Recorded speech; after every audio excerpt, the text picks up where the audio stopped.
বাবার কবরের পাশে চিরনিদ্রায় শায়িত হলেন চুয়াডাঙ্গার বিএনপি নেতা শামসুজ্জামান ডাবলু। বৃহস্পতিবার দ্বিতীয় জানাজা শেষে জীবননগর পৌর কবরস্থানে তাকে দাফন করা হয়।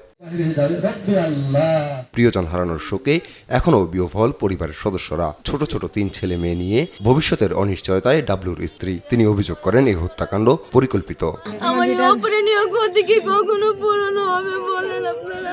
নিরাপত্তা দেওয়ার নামে তারা নিজেরাই হত্যা করছে, তাহলে কি করে জনগণ নিরাপত্তা পাবে তাদের থেকে বলেন? আমার নিরপরাধ হাজবেন্ডকে কেন এভাবে নৃশংসভাবে পরিকল্পনা করে হত্যা করা হলো? আমি এর বিচার চাই। স্থানীয়রা বলছেন ডাবলু ছিলেন সদালাপী ও পরোপকারী। তার এমন মৃত্যু মেনে নিতে পারছেন না তারা। রাজনৈতিক সহযোদ্ধাদের কণ্ঠে উঠছে বিচারের দাবি। যেখানে তাকে ধরছিল তার পাশেই আমি ছিলাম।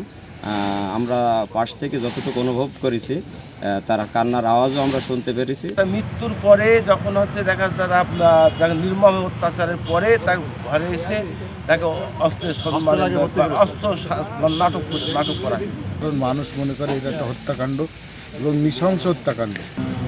আমরা এর দৃষ্টান্তমূলক শাস্তি দাবি করছি। এর আগে সোমবার রাত 10টার দিকে জীবননগর থেকে যৌথ বাহিনী ডাবলুকে আটক করে। পরে রাত 1টার দিকে তার মৃত্যু হয়। এ ঘটনায় আলাদা তদন্ত কমিটি করেছে সেনা সদর ও জেলা প্রশাসন।